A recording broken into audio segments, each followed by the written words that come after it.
News, বাংলায় খবর, বাঙালির খবর। বাট বন্যার কারণে কতগুলো জায়গা এখনো পর্যন্ত প্লাবিত, তার মধ্যে ঘাটাল অন্যতম।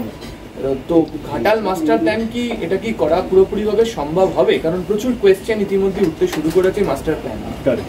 আমরা ইলেকশন যখন হচ্ছে তখন আমাদের নেত্রী অভিষেক দিয়ে কথা দিয়েছিলেন বা আমরা বলেছিলাম কি ঘাটাল মাস্টার প্ল্যান এবার রাজ্য সরকার করবে।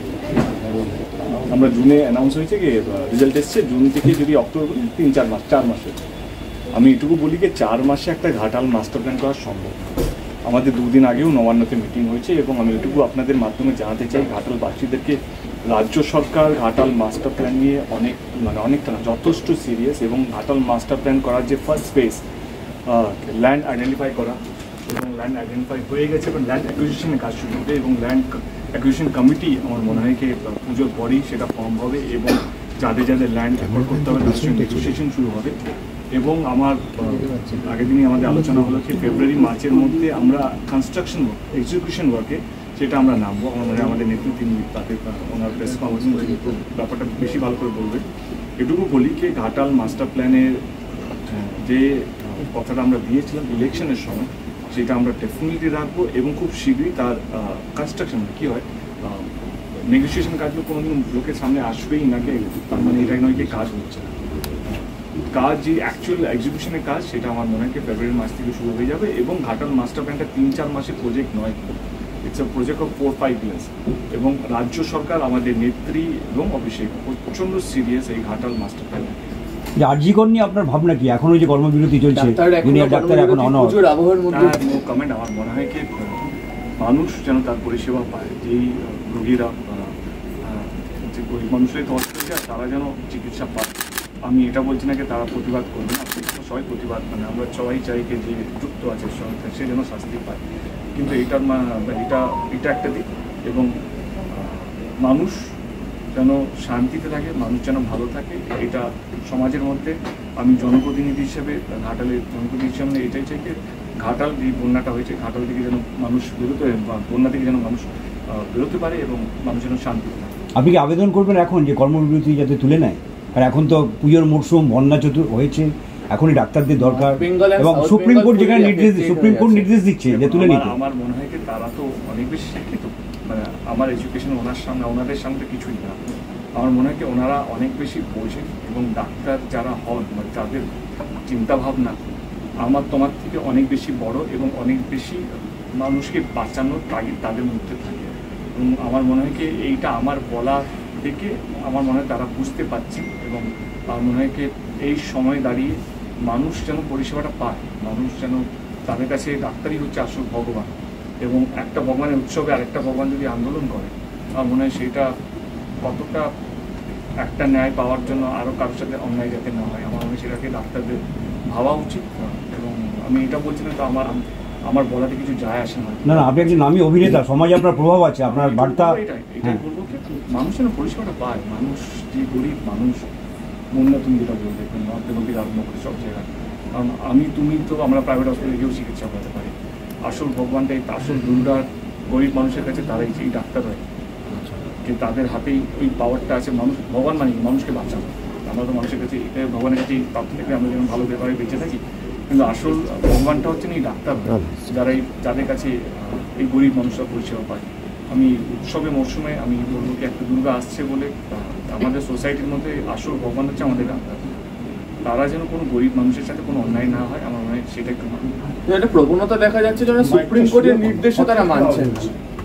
আমি এটা নিয়ে কমেন্ট করতে চাই না, কারণ আমার মনে হয় কি এটা সমাজই ডিসাইড করতে। আমার মনে হয় কি বিবেক এমন একটা জিনিস না, তুমি আমি বললে কিছু হবে না। বিবেক নিজের থেকে যতক্ষণ না জেগে উঠছে বা নিজের থেকে যতক্ষণ বুঝতে পারছে ততক্ষণ কেউ বোঝাতে পারবে না। তবে ওনারা যা ভালো বুঝবেন সেটা ওনারা দেখবেন। কুণাল ঘোষের সাথে দেখা হলো, মাঝে বিভিন্ন ইস্যুতে দুজনের মধ্যে কোথাও একটা সংঘাত তৈরি হয়। তো আমার মনে হয় কি কুণালরাও খুব ইন্টেলিজেন্ট একজন মানুষ এবং আমি কুণালদাকে একটু আগে আমি লাইভে বলছিলাম যে কুণাল ঘোষকে আমি চিনি। আমার খারাপ সময় কুণালদা যেভাবে দাঁড়িয়েছিল, তো আমার মনে হয় কি আমি এরকমই একটা মানুষ যে যদি আমাকে একবার কেউ আমার পাশে দাঁড়ায় আমি সারা জীবন আমি যদি মরেও যাই আমি সেই স্মৃতিটাকে আমি সঙ্গে নিয়ে যাবো। আর আমার কাছে সেই মানুষটা সেইটাই পরিচয়, এর পরে কী পরিচয় কী কেমন সংঘাত আমি সেটা মনে রাখি না। এবং আজকে যে কারণে এখানে আসা, টেক্কাবল আমার একটা ছবি রিলিজ হচ্ছে, সেখানে আমার মনে হয় Kunal Ghosh the reporter is way much more powerful than a Kunal Ghosh, a spokesperson for me.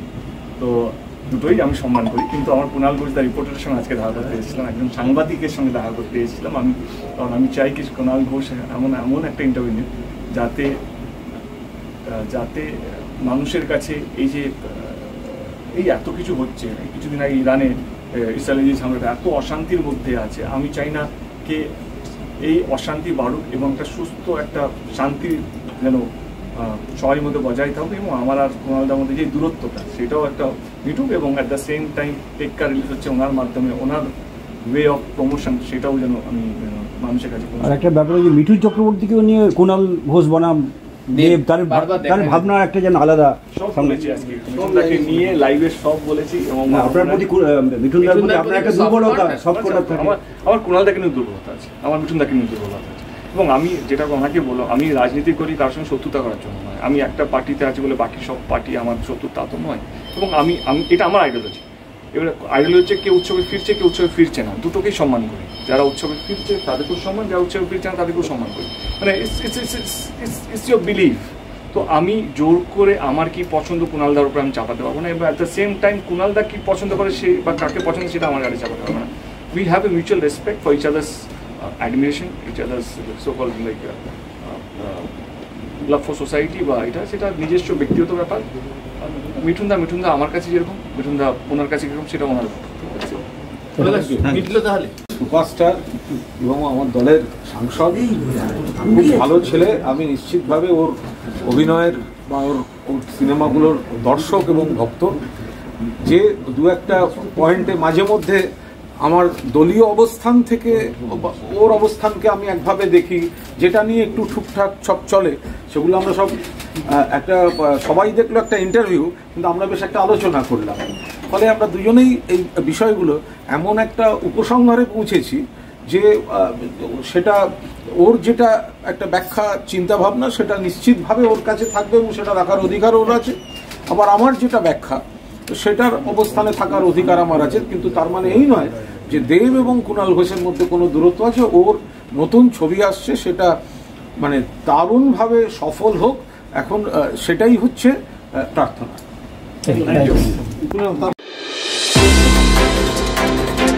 আমাদের খবরগুলি নিয়মিত দেখতে চ্যানেলটি সাবস্ক্রাইব করুন এবং বেল আইকনটি ক্লিক করুন।